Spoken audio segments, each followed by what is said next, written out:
So today we'll be talking and discussing about perinatal stroke. This is something that you see once a while in our neonatal ICUs. We'll be talking about what is the definition of stroke and how do we classify neonatal and perinatal strokes and how do we manage them.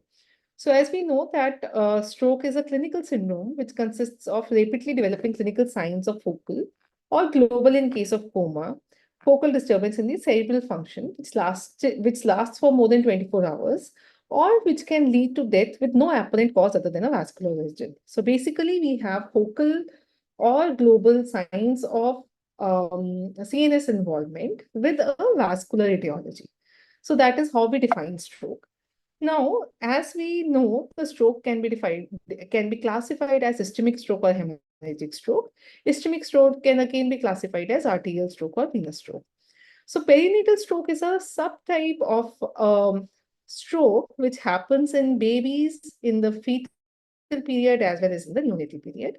Perinatal stroke can again be classified as ischemic perinatal stroke or hemorrhagic perinatal stroke, of which the arterial ischemic stroke is most common, accounting for almost 80% of all cases of ischemic perinatal stroke. So the ischemic perinatal stroke can be fetal, acute ischemic stroke, it can be neonatal acute ischemic stroke, or it may be an arterial or a periventricular injury. Now, fetal acute ischemic stroke is something that we usually don't pick up upfront, so that we'll hardly have any child who comes with a fetal acute ischemic stroke. But that is something that we usually understand retrospectively once we have babies coming up with focal neurological deficits. And the other part of ischemic perinatal stroke can be a venous involvement, which may be a sinus venous involvement or a cerebral venous thrombosis. So many of these arterial as well as the venous systemic strokes can have hemorrhagic transformation. In case there's an arterial territorial involvement due to occlusion or vasospasm of an artery, it results in an arterial ischemic stroke. If we have venous congestion or blockage of a cerebral venous vessel, it can result in cerebral venous thrombosis. If there's involvement of the sinus, cerebral sinuses involvement is there, it can result in cerebral sinus venous thrombosis. And all of them can have significant cerebral infarction, which is hypoxic changes, as well as may have a hemorrhagic transformation. So how do we define ischemic perinatal stroke? So by definition, it is a group of heterogeneous conditions in which there is a focal disruption of cerebral blood flow, which is secondary to arterial or cerebral venous thrombosis or embolization between 20 weeks of fetal life to 28th day of life, which is confirmed by neuroimaging or neuropathological studies. So simply put, arterial ischemic or an ischemic perinatal stroke is defined as a vascular or a stroke which happens in babies from the fetal period of 20 weeks of life to the first 28 days of life. So this is the term, this is the time period which covers the perinatal stroke. So again, the perinatal arterial ischemic strokes, we have to, the final diagnosis is through a radiological confirmation. So it may be an imaging on an ultrasound, which tells us that an arterial territory has been involved. In case it happens between 20 weeks of gestation to birth, it is known as fetal. So it is defined as events which can be verified by radiological features as occurring before birth. Clinically, they will present as chronic static neurological impairment, which is dating to the neonatal period. So basically, fetal, we will not usually pick it up, but in the neonatal period, we have a child who has focal seizures or a child who has weakness on one side, which is again unusual. But the imaging is not like an acute stroke, rather it is like a old stroke. Then we presume that, okay, this is something like a fetal stroke. What we usually can encounter is a stroke which happens acutely in the first 28 days of life, when it is known as a neonatal arterial ischemic stroke. So again, events which can be verified by radiological features as occurring from birth to the first 20 days of life. Now, this clinically presents with an acute encephalopathy, can present with an acute encephalopathy or seizures, and it typically has seizures and an altered mental status, and less often can have a focal neurological deficit on examination. After the first 28 days of life, the term that we usually use is a presumed perinatal ischemic stroke. Now, these kids are not going to present with acute onset weakness. They usually focal neurological deficit, and they for understand that there's an ischemic event has happened. Uh, that is, an arterial ischemic event has happened through the imaging findings which conform to an arterial territory, and hence the term is a presumed perinatal ischemic stroke. So we presume that a stroke has happened in the perinatal period from 20 weeks of life to first 28 days of life, and we call it a presumed perinatal ischemic stroke. Now, talking about the ischemic perinatal stroke, the incidence of this ranges between 1 in 2,300 to 1 in 5,000 births, which is not very uncommon. And it accounts for almost 30% of the children who are affected with hemiplegic cerebral palsy. So, hemiplegic CP who are born at term or late preterm gestations. So, it may be unilateral more commonly, it may be bilateral. And of this, the left MCA territory has been found to be the most common. Overall, the unilateral middle cerebral artery is the most of the arterial ischemic perinatal strokes. So prenatal acute ischemic strokes, which basically means prenatal acute ischemic strokes, they are usually characterized by dissolution of tissue and cavity formation. And this may lead to formation of hydranencephaly due to bilateral vessel occlusion if it happens in the early second trimester. It may result in porencephaly due to a unilateral vessel occlusion if it happens in the early second trimester. And in case it happens in the mid to late second trimester, we may have multicystic encephalomalacia. So basically what it means is when we have a fetus who undergoes a arterial ischemia, there is a loss of tissue and there is cavity formation. And depending upon the extent of vascular occlusion, we may have hydranencephaly, porencephaly, or multicystic encephalomalacia. Now, what are the factors that favor cavity formation in the fetal period?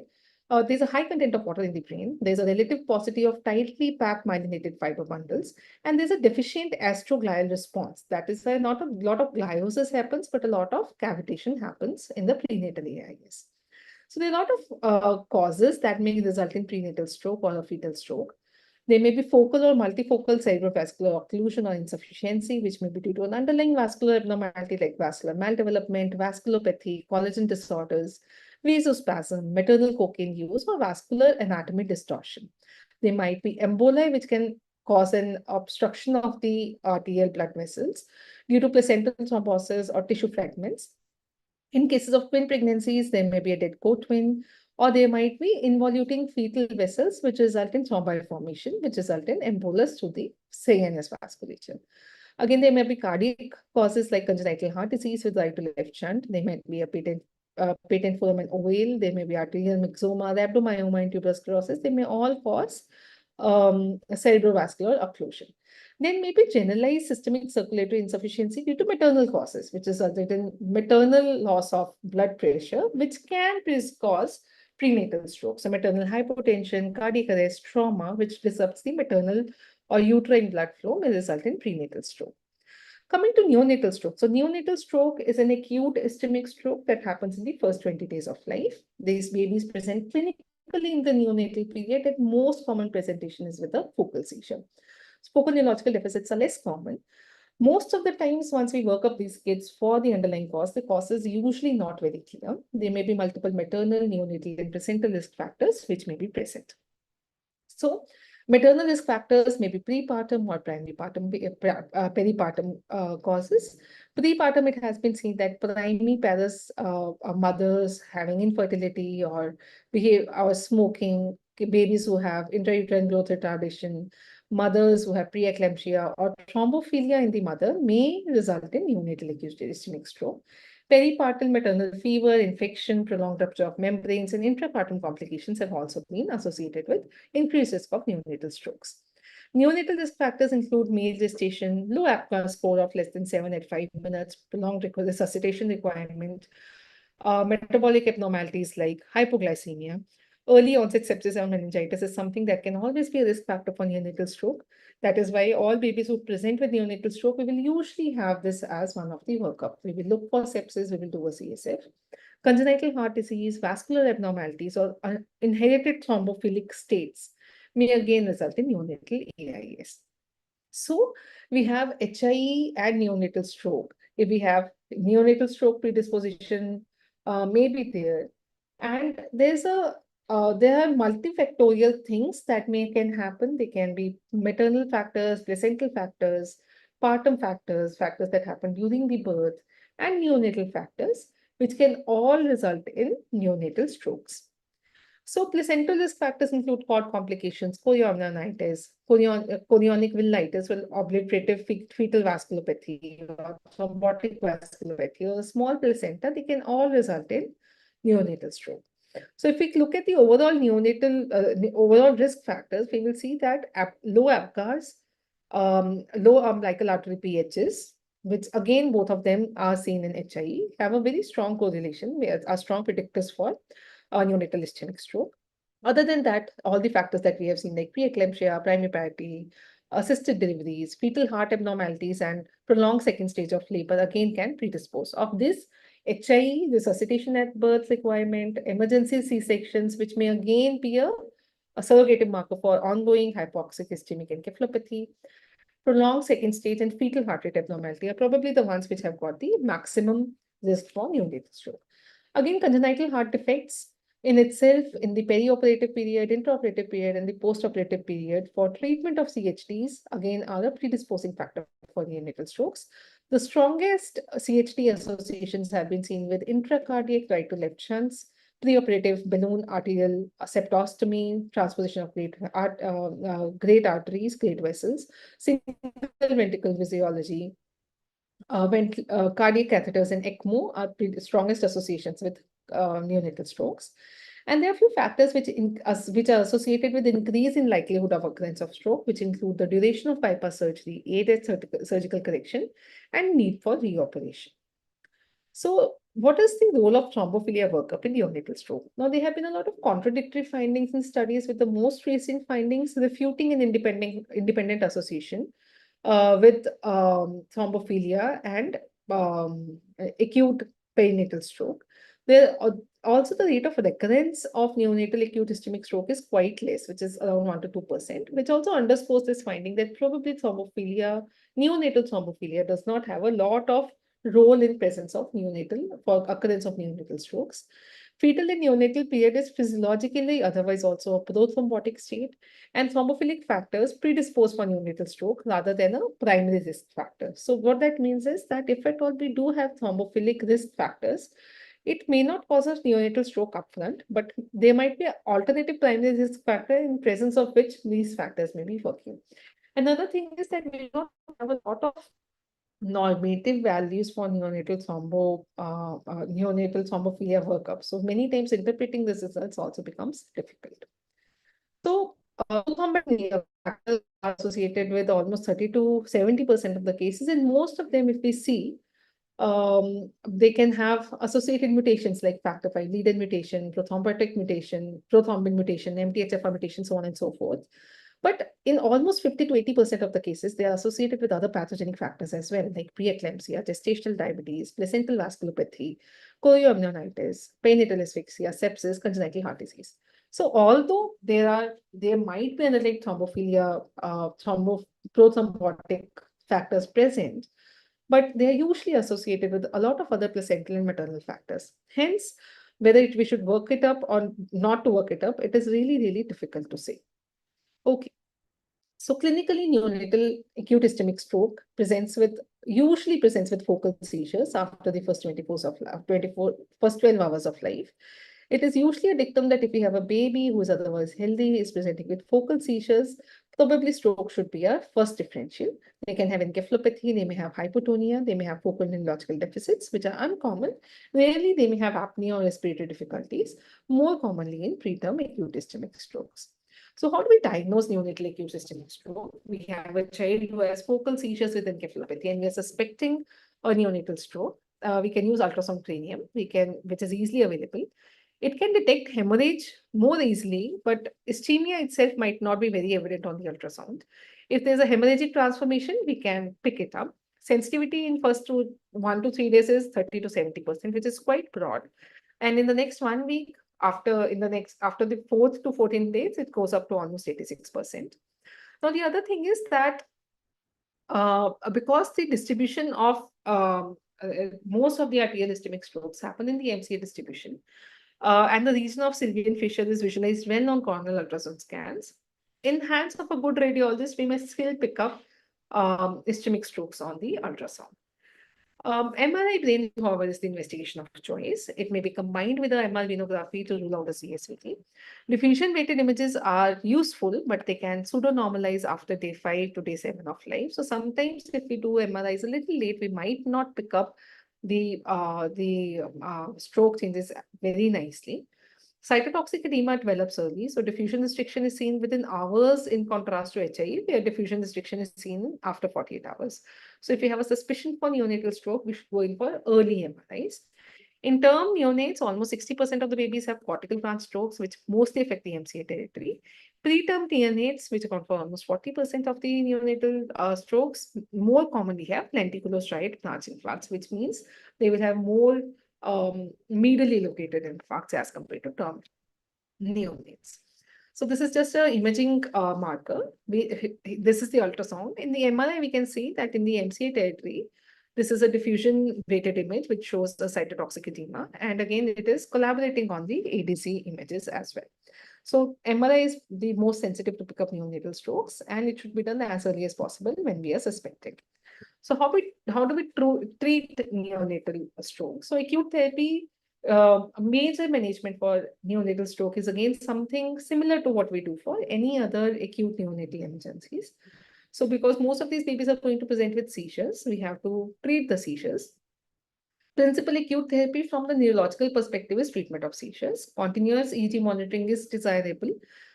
Seizure control is usually easy and recurrence rates are quite low.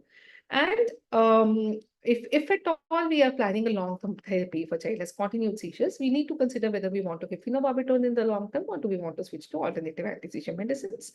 Again, for acute therapy, we have a few general measures. We absolutely want to avoid hyperthermia, hypoglycemia, or hypocarbia, which is something which can add on to CNS injury. We want to correct anemia and dehydration. Now, coming to the role of anticoagulation or antithrombosis, the recurrence rate is for neonatal strokes is much lesser as compared to older children and adults. It is hardly 1 to 2%. So long-term anticoagulation or antiplatelet therapy is rarely indicated in neonatal stroke until and unless we have worked up for prothrombotic states and we have found something which can result in a long-term prothrombotic state. And it must be considered as only those exceptional neonates in which there's a higher risk of recurrent acute ischemic stroke resulting from documented thrombophilia or complex congenital heart disease, except that of a patent pulmonary. So this is the recommendation for anticoagulation. And again, this is something which has been seen in the other guidelines as well. For neonates with a first acute ischemic stroke in the absence of documented ongoing cardioembolic source, supportive therapy is what is needed over anticoagulation or aspirin. For neonates with first ischemic stroke and documented cardioembolic stroke, with cardioembolic source, we would use anticoagulation with unfractionated heparin or low molecular weight heparin.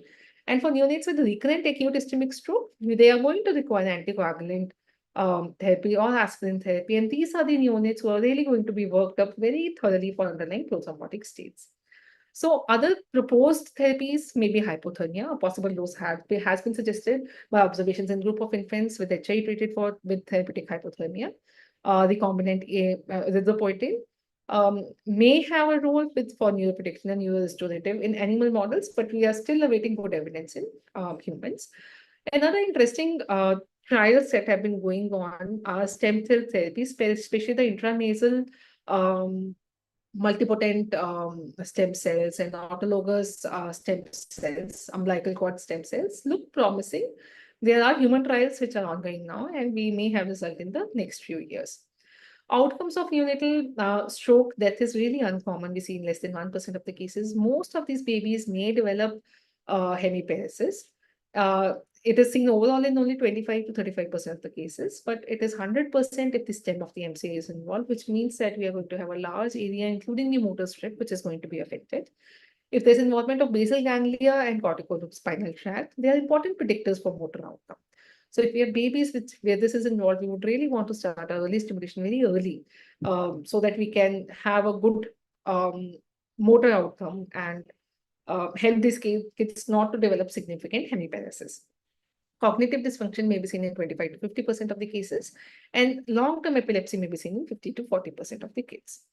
Now, coming to arterial presumed perinatal stroke. So, most of these, why is it presumed, like we discussed earlier? They do not present with acute seizures or encephalopathy in the first 28 years of life, but they usually present later with one-sided weakness or early hand preference by 4 to 6 months. Most of these kids will present somewhere between 6 months to 1.5 to 2 years. Some observant parents will come early, or it is picked up during routine pediatrician visits that the child has already developed a hand preference. It is usually due to reticulostriatal or other perforators, most commonly rather than cortical branches. And risk factors are common as in the fetal acute ischemic stroke and neonatal ischemic stroke. There's another entity known as periventricular venous infarction. So this is basically seen in it's a term which is used for term-born children who incurred preterm in utero germinal matrix hemorrhage and secondary venous infarction. So we understand that preterms are the babies who are predisposed to develop germinal matrix hemorrhages. Now, if a baby has undergone germinal matrix hemorrhage in utero and has been born at term, sometimes will present as hemiparetic CP by the first year of life, or one-sided hemiparesis or early handedness in the first year of life. Lower limbs are typically more affected and they have a low risk for behavioral disorders and seizures. So what we typically see in imaging is something like a gliotic area next to the periventricular, in the periventricular gliotic area, which corresponds to the zone of the weakness. And usually we will have some amount of hemosiderin deposit, which suggests that a bleed had happened in the fetal period, or an old bleed has happened, which has subsequently converted into a gliotic area. So moving from acute ischemic or neonatal ischemic strokes to cerebral ischemic, venous ischemic strokes. Of this, neonatal CSVT is something that we see more commonly as compared to cerebral venous thrombosis.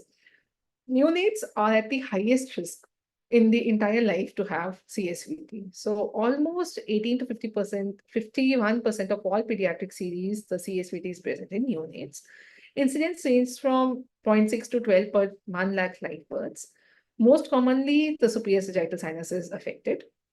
Lateral sinus or deep venous system is affected only in 50% of the babies.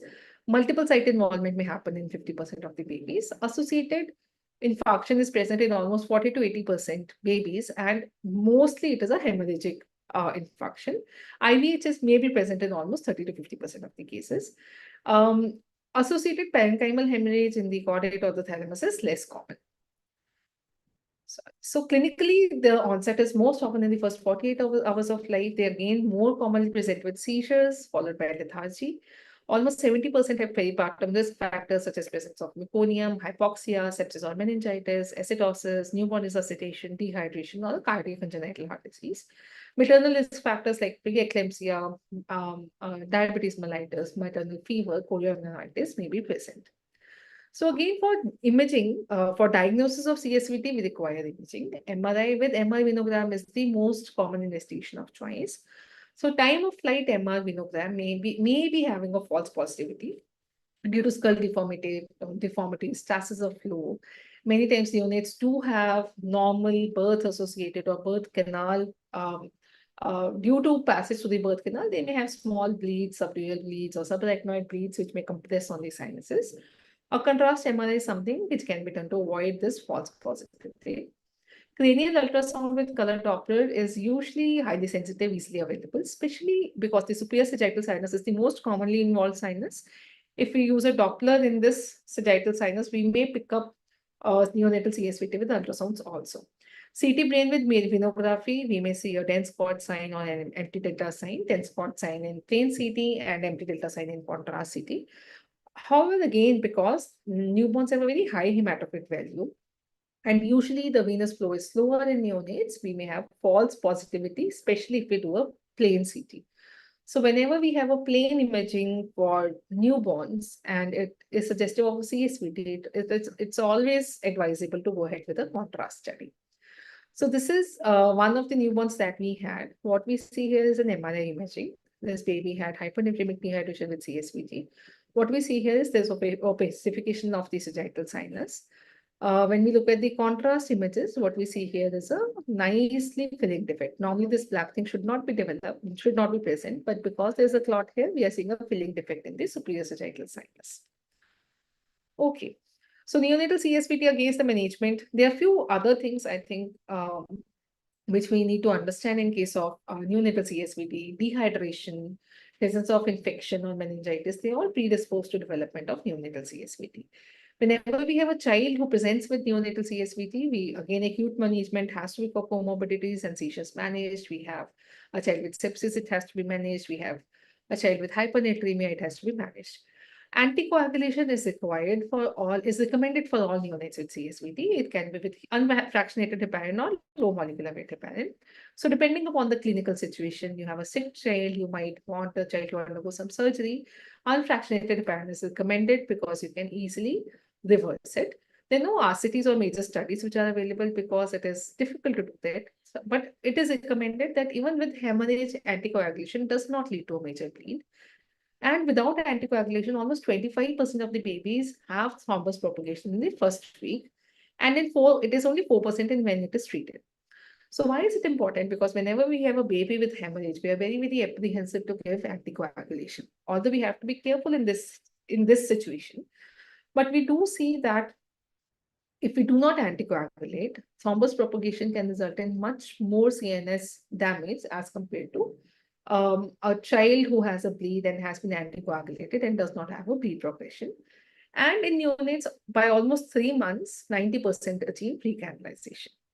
So whenever we have a child with neonate, we are suspecting that it might be a CSVT. We should, the suspicion for CSVT should also be considered in term babies who have a spontaneous bleed or a thalamic hemorrhage. So whenever we are considering CSVT, we should go ahead and perform an MRI, including TWI. If at all it is not available, a contrast CT and a contrast venogram or an ultrasound should be considered. If the CSVT is confirmed, we should do a thrombophilia screen, which includes most of the mutations, MTHFR, factor V lead mutation. Factor, other than that, the blood factors may now not be very reliable at this stage because their normal levels are not achieved at this point, but may be considered. We should also consider for maternal, looking for maternal thrombophilic and infection, meningitis, sepsis pain, all these things should be looked for. We should also look for family history of thrombosis. Now, if at all we have a confirmed CSVT and there is no intracranial hemorrhage, then we do not have any doubts. We consider treatment with unfractionated heparin or low molecular weight heparin, and we achieve anti-factor Xa levels of 0.5 to 1 unit per ml. These are usually tested after about 3 to 4 doses of enoxaparin after 4 hours of the last dose. Now, if there's a significant intracranial hemorrhage, we might want to observe and hold off treatment. We should repeat an MR venogram for 5 to 7 days to assess whether the clot is stable or whether it has progressed or if the bleed has progressed. If the treatment has not been initiated and the thrombus is propagating, we should start off with unfractionated heparin or low molecular weight heparin. In sick babies or in significant bleed, sometimes it is better to start unfractionated heparin because we can easily reverse it if at all the bleed is progressing. Once we start off the treatment, we should repeat a radiographic study in 6 weeks' time for vessel recanalization. If the recanalization is complete, we can stop off the therapy. If it is not complete, we should consider another 6 weeks of treatment. We can consider repeat radiography at 3 months for complete recanalization and resolution. And we should obviously follow these babies for complete for cognitive function and development. Now, a 3 months radiography may not be very necessary because at times, if at 3 months also we have a partially recanalized thrombus with absence of any risk factors for chronic prothrombotic state, we might not want to consider any more treatment other than this. The other thing is for kids who have known prothrombotic factors or more than 2 months of age, now we have availability of oral anticoagulants and anticoagulation therapies as well. So low molecular weight heparin dose, we know that for kids who are less than 2 months, they will need 2 mg per kg per dose every 12 hourly, which is much more than what we need for neonatal, for pediatric doses. So heparin doses, and we know how to monitor heparin. For monitoring heparin, we need 8-PTT, and for monitoring of enoxaparin, we need anti-factor Xa levels. So neonatal CSVT, acute management is with comorbidities and seizures. Management, anticoagulation is required. So neonatal CSVT, the death rates are much, much higher as compared to acute ischemic strokes, almost 10 to 20%, because many of these babies are going to have a lot of parenchymal involvement, cerebral edema, especially if it is not detected early and we have not started anticoagulation in a timely manner. Almost 50% of the babies will have motor impairment. It may be bilateral. Cognitive dysfunctions are higher in 10 to 60% of the cases, and almost 30 to 40% of these babies may land up with epilepsy. Perinatal intracerebral hemorrhage is again a kind of entity which comes under neonatal stroke. It is a condition in a term neonate who presents with encephalopathy, which may manifest as seizures, altered mental status, or neurological deficits, which occurs before the 29th postnatal day, and it is confirmed by neuroimaging or autopsy, which shows a focal collection of blood within the brain parenchyma. A parenchymal bleed in a term neonate comes under neonatal stroke. So almost 50% of the cases are idiopathic, maybe mostly single and unilateral bleed. There may be underlying etiologies like vascular malformations, bleeding diastasis, trauma, which we need to be looked for. Vitamin K dependent bleeding or hemorrhagic transformation of ischemic stroke may be there, or they might be underlying genetic disorder. So that is why whenever we have a term baby who presents with a parenchymal bleed, we need to look for all these factors as well. Most common symptoms are seizures, which is followed by encephalopathy, apnea, followed by encephalopathy. Other features may be apnea or raised intracranial pressure. Diagnosis is usually by ultrasound, which is easy to do. Other modalities may be CT with MRI plus or minus MRI angiography. Treatment is again a supportive management. We need to correct thrombocytopenia and other inciting factors if at all present. We should give vitamin K provisionally, and we should screen for post-hemorrhagic hydrocephalus as these babies grow older. So in the entire, if we have to combine the perinatal ischemic stroke, so most of these babies are used, we can understand it as two major groups. One is an acute presentation of acute ischemic stroke, which can be an arterial ischemic stroke or a cerebral sinus venous thrombosis in the neonatal period, which is going to require acute management. So for this, we need to have a high index of suspicion, especially for CSVT, and we need to consider doing imaging early in babies who present with encephalopathy, seizures. These are the most common findings. And if at all we are not finding a underlying etiology like sepsis or meningitis, and there's no clear-cut reason why our baby is encephalopathic, we should consider doing an imaging early. Arterial ischemic strokes usually present with focal seizures. Again, we look for sepsis and infection, meningitis, but early imaging is something that is going to pick up our ischemic strokes. Now, for all these babies, our basic workup remains the same. We look for sepsis, meningitis, maternal prothrombotic states. We need to take a detailed maternal perinatal history, and at least few screening prothrombotic testing should be done in the neonatal period, which includes homocysteine level, checking for sickle cells, or looking at your major mutations that can have a prothrombotic potential like MTHFR, factor V lead mutation. Factor assays may be done in case there's a significant involvement and we really want to see whether the child is having an underlying prothrombotic predisposition. Cardiac echo to the echo with neck vessel Doppler should also be done for all babies. So for perinatal arterial ischemic strokes, we understand that neonatal period carries the highest risk for stroke after the elderly. High index of suspicion is required since clinical features are quite non-specific. Focal seizures starting after the first 12 hours routine thrombophilia workup is not very clear, but we might want to screen some important things, and anticoagulation is rarely indicated. As compared to neonatal CSVT, it is often masked and overlooked by the presence of comorbidities. Prognosis is not good if managed properly. Ultrasound cranial with Doppler is sensitive, it is available bedside, we should do it. And anticoagulation is indicated even if minimal hemorrhage is present. If there's a significant hemorrhage, we wait for 5 to 7 days and then consider starting anticoagulation. So thank you. With this, I will finish my session and I'll be happy to answer any questions.